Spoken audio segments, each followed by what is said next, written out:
दूर एक छोटा सा गांव था, नाम कालीचरणपुर। यहां शाम होते ही लोग अपने घरों के दरवाजे बंद कर लेते थे। हवा में एक अजीब ठंडक थी, मानो रात के अंधेरे में कोई भयानक सच छुपा हो। रूपा, जो कोलकाता के एक कॉलेज की छात्री थी, छुट्टियां बिताने अपने दादाजी विजय बाबू के साथ गांव आई थी। विजय बाबू कभी गांव पंचायत के मुखिया रह चुके थे। उन्होंने गांव में बहुत विकास कार्य किए थे, लेकिन किसी अज्ञात कारण गांव के लोग उनके घर की ओर देखना भी नहीं चाहते थे। रूपा ने यह बात महसूस की, लेकिन उसने साहस करके कुछ पूछा नहीं।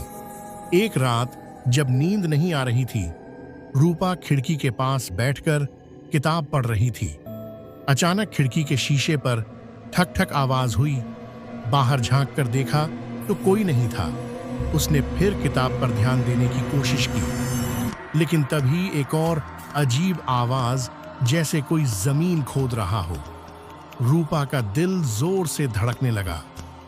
खिड़की के पास खड़े होकर उसने देखा कि घर के पीछे के बड़े से शिमूल के पेड़ के पास कुछ छाया सा हिल रहा था। उसने हिम्मत जुटाई और बालकनी से नीचे देखा। जो देखा उससे उसकी रूह कांप गई। एक लंबा झुका हुआ व्यक्ति हाथ में कुल्हाड़ी लिए जमीन खोद रहा था। खुदी हुई मिट्टी के बीच से एक अजीब सा हाथ बाहर निकल रहा था। डर के मारे रूपा जोर से चिल्लाई, लेकिन उसकी चीख पर किसी ने ध्यान नहीं दिया।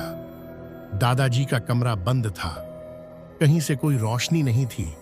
जब उसने फिर खिड़की से झांका तो वहां कुछ भी नहीं था, ना कोई गड्ढा, न वह छाया। अगली सुबह रूपा ने यह बात दादाजी को बताई। दादाजी ने सुनते ही घबरा कर कहा, उस जगह मत जाना, वो शिमूल का पेड़ शापित है। वहां हमारे पूर्वजों का एक भयानक रहस्य छुपा है। रूपा ने उनसे पूछा तो उन्होंने आंखें बंद करके कहा, तेरे परदादा ने एक बड़ी गलती की थी, उसी का खामियाजा आज भी हमारा परिवार भुगत रहा है। लेकिन मुझसे वादा कर उस पेड़ के पास कभी मत जाएगी। रूपा के मन में जिज्ञासा जागी। उसने अपना वादा तोड़ दिया।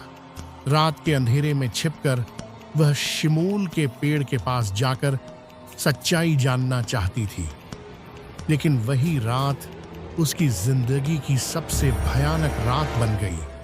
पेड़ के पास पहुंचते ही उसने देखा कि वहां मिट्टी का एक ऊंचा टीला था। अचानक उसे महसूस हुआ कि कोई उसके पीछे खड़ा है। एक ठंडी हवा उसकी पीठ से टकराई। जब उसने पीछे मुड़कर देखा तो एक काली छाया खड़ी थी। लाल खून से भरी आंखें, हड्डियों से झूलते हाथ और एक डरावनी मुस्कान। उस छाया ने फुसफुसाते हुए कहा, तुम यहां क्यों आई? तुम्हारे परिवार पर मेरा हक है।